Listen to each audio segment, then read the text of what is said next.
আসসালামু আলাইকুম ওয়া রাহমাতুল্লাহ। আজকে আমি ফাজাইল আমল থেকে নামাজের হাদিস সম্পর্কে কিছু গুরুত্বপূর্ণ আলোচনা করব। হাদিস নাম্বার 1, নামাজ দিনের স্তম্ভ। যে ব্যক্তি নামাজকে প্রতিষ্ঠা করল সে দিনকে প্রতিষ্ঠা করল, আর যে ব্যক্তি তা পরিত্যাগ করল সে দিনকে ধ্বংস করল।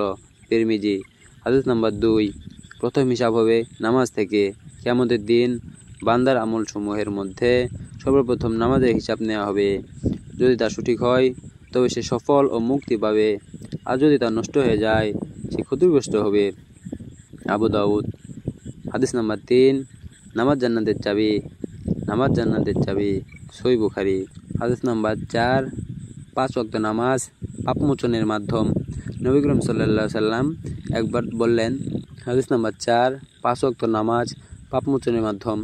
নবী করিম সাল্লাল্লাহু আলাইহি সাল্লাম একদিন বললেন, তোমাদের কারো দরজার সামনে যদি একটি নদী থাকে আর সে প্রতিদিন 5 বার তাতে গোসল করে, তবে তার দেহে কোনো ময়লা থাকবে কি?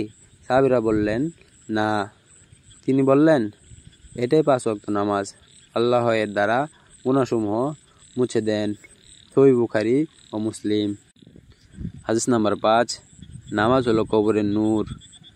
নামাজ কিয়ামতের দিন বান্দার জন্য নূর, প্রমাণ ও মুক্তির উপায় হবে। সহিহ মুসলিম। হাদিস নাম্বার 6, নামাজ প্রিয় আমল। আল্লাহর কাছে সবচেয়ে প্রিয় কাজ হলো নির্ধারিত সময়ে নামাজ আদায় করা। সহিহ বুখারী।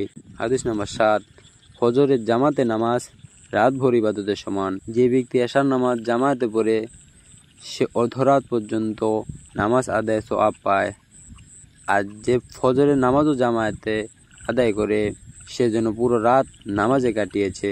সহিহ মুসলিম। হাদিস নাম্বার 8, নামাজ পরিত্যাগ করা কুফরি। আমাদের ও কাফেরদের মধ্যে পার্থক্য হচ্ছে নামাজ। তাই যে ব্যক্তি নামাজ ছেড়ে দেয় সে কুফরি করেছে। তিরমিজি। হাদিস নাম্বার 9, সিজদার গুরুত্ব। তুমি আল্লাহর কাছে বেশি সিজদা করো, কেননা তুমি যত সিজদা করবে আল্লাহ তোমার মর্যাদা তত বৃদ্ধি করবেন এবং তোমার গুনাহ তত ক্ষমা করবেন। সহিহ মুসলিম। হাদিস নাম্বার 10, সালাতে শান্তি ও প্রশান্তি। নামাজ আমার চোখের শীতলতা, সুখ ও প্রশান্তি। নাসাই।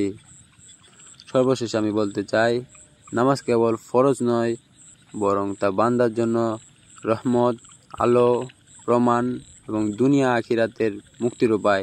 রাসূলুল্লাহ সাল্লাল্লাহু আলাইহি সাল্লামের জীবনের প্রতিটি স্তরে নামাজ ছিল তার নিকট সবচেয়ে গুরুত্বপূর্ণ।